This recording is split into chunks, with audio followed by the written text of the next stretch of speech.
The Cuban Missile Crisis was a 13-day confrontation between the US and Soviet governments, but what really happened during those tense days? The crisis lasted from 16 to October 28, 1962, a period that would change the course of history. As the world held its breath, the two superpowers engaged in a delicate dance of diplomacy and military maneuvering. But what led to this crisis, and how did it ultimately resolve? The US had deployed Thor nuclear missiles in England in 1959 as part of Project Emily, and later put Jupiter nuclear missiles in Italy and Turkey in 1961, setting the stage for a potential conflict. In the years leading up to the crisis, the US had been involved in various covert operations against Cuba, including the failed Bay of Pigs invasion in April 1961.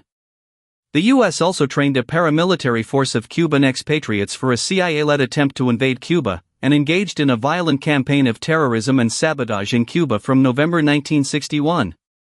Meanwhile, the Soviet and Cuban governments agreed to place nuclear missiles on Cuba in July 1962, a move that would significantly alter the balance of power in the region. As the situation escalated, the world watched with bated breath, wondering what would happen next. Would the US and Soviet Union find a way to resolve their differences, or would the crisis spiral out of control?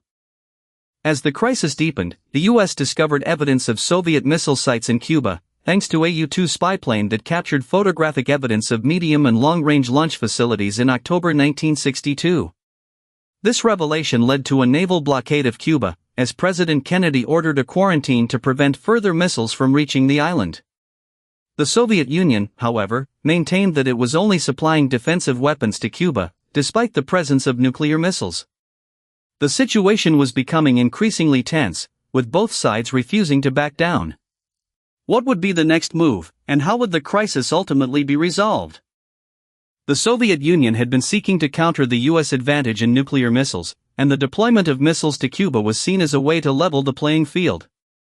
However, the US had a significant advantage in total number of nuclear warheads, with 27,000 compared to the Soviet Union's 3,600.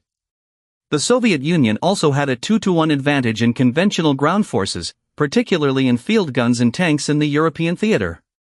As the crisis continued, the world waited to see whether the Soviet Union would be able to successfully deploy its missiles, and how the US would respond. The stakes were high, with the threat of nuclear war hanging over the world like a sword of Damocles. The crisis finally began to subside when the Soviet Union agreed to dismantle its offensive weapons in Cuba in exchange for a US public declaration not to invade Cuba again. The US also secretly agreed to dismantle all of the offensive weapons it had deployed to Turkey. The naval quarantine was kept in place until November 20, 1962, and the blockade was formally ended on the same day, after all offensive missiles and bombers had been withdrawn from Cuba. The crisis had brought the world to the brink of nuclear war, but ultimately, diplomacy had prevailed. The Moscow-Washington hotline was established as a result of the crisis, a direct communication link between the two superpowers that would help to prevent similar crises in the future. But what had really happened during those 13 days, and what lessons could be learned from the experience? In the aftermath of the crisis, the world breathed a collective sigh of relief. The crisis had shown that even in the face of overwhelming military power, diplomacy and negotiation could still prevail. The establishment of the Moscow-Washington hotline was a significant step forward, allowing the two superpowers to communicate directly and quickly in times of crisis. As the world looked to the future, it was clear that the Cuban Missile Crisis had been a turning point in the Cold War, a moment when the two superpowers had come close to nuclear war, but had ultimately chosen a different path. But what about the lessons of the crisis, and how could they be applied to future conflicts? The Cuban Missile Crisis had also highlighted the importance of intelligence gathering and surveillance. The U-2 spy plane had played a crucial role in detecting the Soviet missile sites in Cuba, and the CIA had provided critical information to the US government throughout the crisis. As the world moved forward, it was clear that intelligence gathering would continue to play a vital role in international relations, helping to prevent similar crises from arising in the future. But how would the US and Soviet Union use this experience to inform their future actions, and what would be the long-term consequences of the crisis?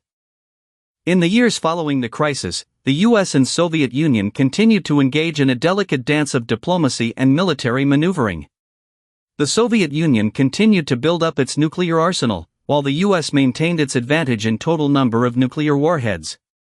However, the crisis had shown that even in the face of overwhelming military power, diplomacy and negotiation could still prevail. As the world looked to the future, it was clear that the Cuban Missile Crisis had been a significant turning point in the Cold War, a moment when the two superpowers had come close to nuclear war, but had ultimately chosen a different path. But what about the legacy of the crisis, and how would it be remembered in the years to come? The Cuban Missile Crisis had also highlighted the importance of leadership and decision-making in times of crisis. President Kennedy and Premier Khrushchev had both played critical roles in the crisis, making key decisions that had helped to prevent a nuclear war. As the world looked to the future, it was clear that the crisis had provided valuable lessons for leaders and policymakers, highlighting the need for careful decision-making and diplomacy in times of crisis. But what about the personal stories of those involved in the crisis, and how had they been affected by the experience? As the world reflected on the Cuban Missile Crisis, it was clear that the crisis had been a significant turning point in the Cold War. The crisis had shown that even in the face of overwhelming military power, diplomacy and negotiation could still prevail. The establishment of the Moscow-Washington hotline had been a significant step forward, allowing the two superpowers to communicate directly and quickly in times of crisis.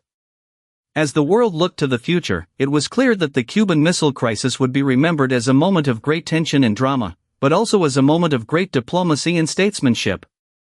But what about the final legacy of the crisis, and how would it be remembered in the years to come? The Cuban Missile Crisis had been a moment of great danger, but also a moment of great opportunity. The crisis had shown that even in the face of overwhelming military power, diplomacy and negotiation could still prevail. As the world looked to the future, it was clear that the crisis would be remembered as a significant turning point in the Cold War, a moment when the two superpowers had come close to nuclear war, but had ultimately chosen a different path. The crisis had provided valuable lessons for leaders and policymakers, highlighting the need for careful decision-making and diplomacy in times of crisis.